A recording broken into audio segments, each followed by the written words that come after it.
Done. Welcome to Megha's Basic English Classes. Basic English classes में zero to hero learning में आप सबका स्वागत है। आज की वीडियो में आपको ये बताने वाली हूँ, I am going to tell you that I am not saying that कि मेरा वीडियो डेली के डेली देखो, within 1 month you are going to be so fast in English, whatever. No, it's not possible. According to me, if you want to learn in any languages, the first and the most important thing is you have to speak. अगर आपको English बात करनी सीखनी है तो आपको बोलना ही पड़ेगा, देर इज नो ऑप्शन। अगर मैं वीडियो बनाऊंगी और आप देखोगे इससे आपकी इंग्लिश सुधर जाएगी, इट्स नॉट पॉसिबल, क्योंकि आपको खुद को प्रैक्टिस करनी पड़ेगी। मेरे ऐसे कितनी भी वीडियो देखो तो आप बात नहीं कर पाओगे, लेकिन हाँ, मेरे वीडियोस और ये बेसिक इंग्लिश, अगर सच में आपको इंग्लिश बात करनी सीखनी है तो आप कैसे स्टार्ट कर सकते हो। हम तो इस सेशन में मैं पूरा बिगिनिंग से ले रही हूँ कि कहाँ से शुरू करें, how to make a sentences, part of speech क्या होते हैं, एक्सेट्रा। जैसे कि मैंने बताया कि प्रेपोजिशंस, ये सारे जो वर्ड्स हैं हमें स्पीकिंग इंग्लिश में बहुत हेल्प करते हैं, specially perfectly and fluent English बात करने में ये सारे प्रेपोजिशन वर्ड्स बहुत हेल्प करते हैं। तो वही I am not going to say that, but I can say that अगर जो मैं बोल रही हूँ आप वो करोगे तो 100% तो नहीं, लेकिन 99% तो आपको समझ में आएगा कि इंग्लिश बात कैसे करनी है। और इंग्लिश ही नहीं, if you want to learn, if you want to speak any languages, the first and most important thing is you have to speak. आप राइटिंग कर रहे हो, आप रीडिंग कर रहे हो डेली के daily, you are seeing all videos my and differents, so ये सारी चीज़ें आपको हेल्प करेगी, but you can't speak. So for speaking the most and the first important thing, आप स्पीक ही करो। अगर आपको बात करनी है तो बात खुद आपको करनी ही पड़ेगी। लास्ट के वीडियोस में हमने प्रेपोजिशंस पढ़े थे, प्रेपोजिशंस में इन, ऑन, एट, ये सब पढ़ा था। In today's session prepositions, I am going to tell you these words. ये सारे प्रेपोजिशन वर्ड्स है, तो आपको ये कैसे हेल्प करेंगे ये भी मैं बताऊंगी। Now you see prepositions, with, without, behind, beside, among. So ये सारे प्रेपोजिशन वर्ड्स आज हम डिस्कस करने वाले हैं। So if you really want to learn English, start with the prepositions also. You can start with, अब यहाँ पे with है तो आप इसका यूज कैसे करोगे? Make many more sentences. अगर आपको इंग्लिश थोड़ी भी नहीं आती तो, अगर आती भी है तो बहुत सारे सेंटेंसेस प्रैक्टिस करो, इससे बहुत अच्छी से प्रैक्टिस हो जाएगी and you can speak confidently. So without wasting much time, I think आज बात करने में मैंने बहुत ज़्यादा समय लिया, बट इट्स ट्रू। जैसे मैंने लर्न किया है, how I learn speaking English, in that way only I am going to tell you.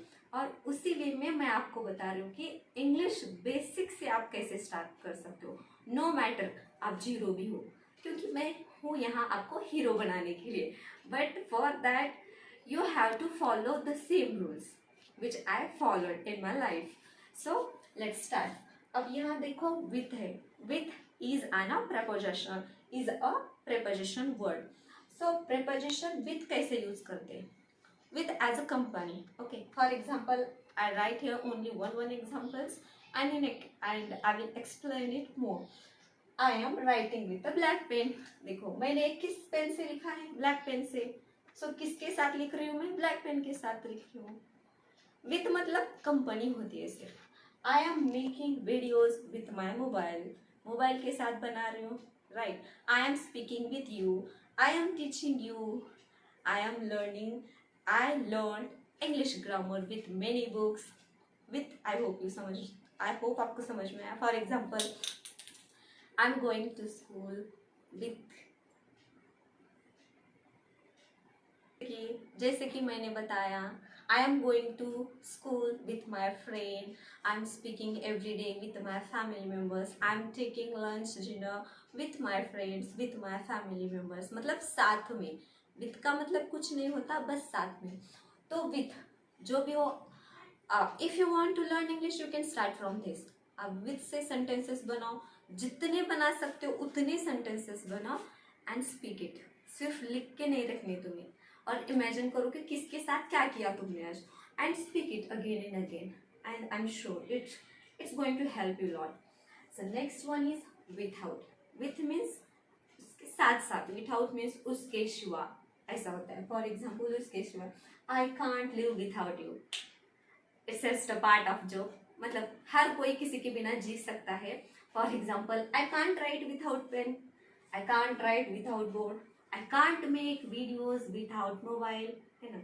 So without means उसके सिवा, we can't live without water, we can't live without oxygen etcetera, मतलब उसके सिवा हम नहीं कर सकते। I can't write without my hand, right. So this without मतलब उसके सिवा नहीं कर सकते, like this. Next one is behind, and I write here one example, board is behind me, मेरे पीछे है ना, board is behind me। अब ऐसे तुम बहुत सारे sentences बना सकते हो, you can make a lot of sentences from behind।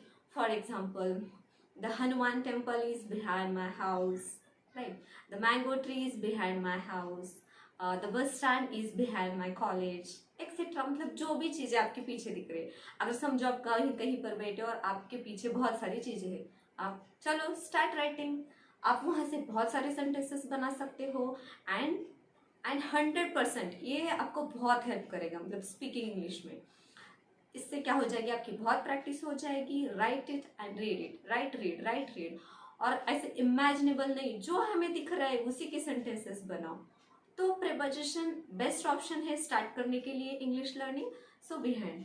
Now next one is beside. Behind means क्या था, पीछे। Beside, now I kept this pen beside me, अगर मैंने पेन यहाँ पे रखा तो क्या हो जाएगा, I kept this pen beside me. Beside means हमारे बाजू में होता है। The chair is beside me, for example अगर ये यहाँ होगा तो the board is beside me, the TV is beside me, the bed is beside me, you are beside me, she is set beside her father, etc. beside में जो भी चीज़ है। the black pen is beside the book, ऐसे कितने चीज़ें होती है जो हम beside से सेंटेंस बना सकते हैं। so beside also is going to help you। write down many more videos and try to speak out। next is between। between means between कहाँ पे यूज करते हैं, to showing two things, two person, two places के बीच में जो भी हो उसके लिए बिटवीन यूज कर सकते हैं। For example, if I can say that okay, the duster is between black and red pen, है ना, इन दोनों के बीच में, तो duster is between black and red pen. तो ऐसे बहुत सारी चीजें बना सकते हो तुम।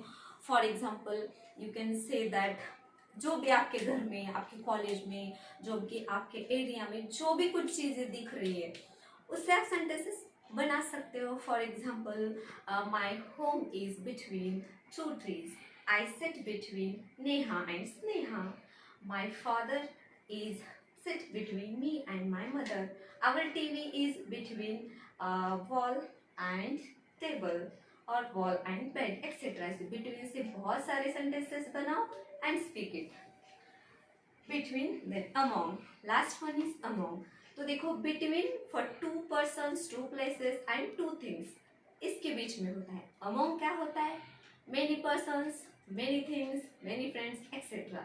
मतलब जो दो से जो ज्यादा है, जो मतलब बहुत सारी चीजें हैं और उसमें हमने एक चीज रखी, तो उसके लिए हम among का यूज कर सकते हैं। For example I right here, among all subjects I choose English।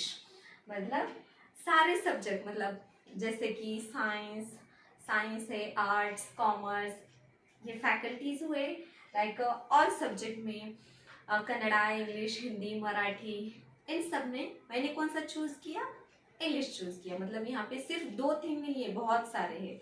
तो अमंग कहाँ पे यूज करते, बिटवीन एंड अमंग का फर्क समझो।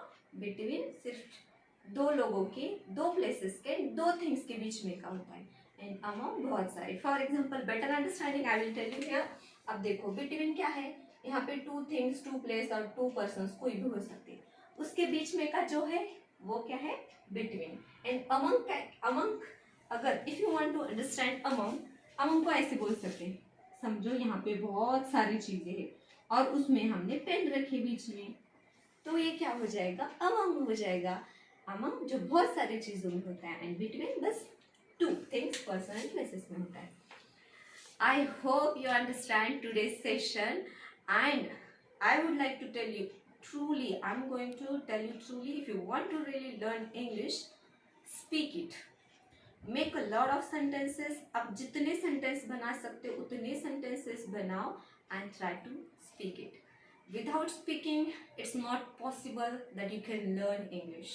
अगर आपको सच में सीखने है, एंड कम्युनिकेशन बहुत मैटर करता है हमारी लाइफ में, and I am sure that you are going to find out this. अगर आपको अभी नहीं लगता, लेकिन एक ना एक दिन आपको जरूर लगेगा कि communication matter so much in our life, specially English communication. So start from this day also. No matter, we are never late for anything, and I am always with you to tell all to solve your doubts, and I can help you how to start a speaking English.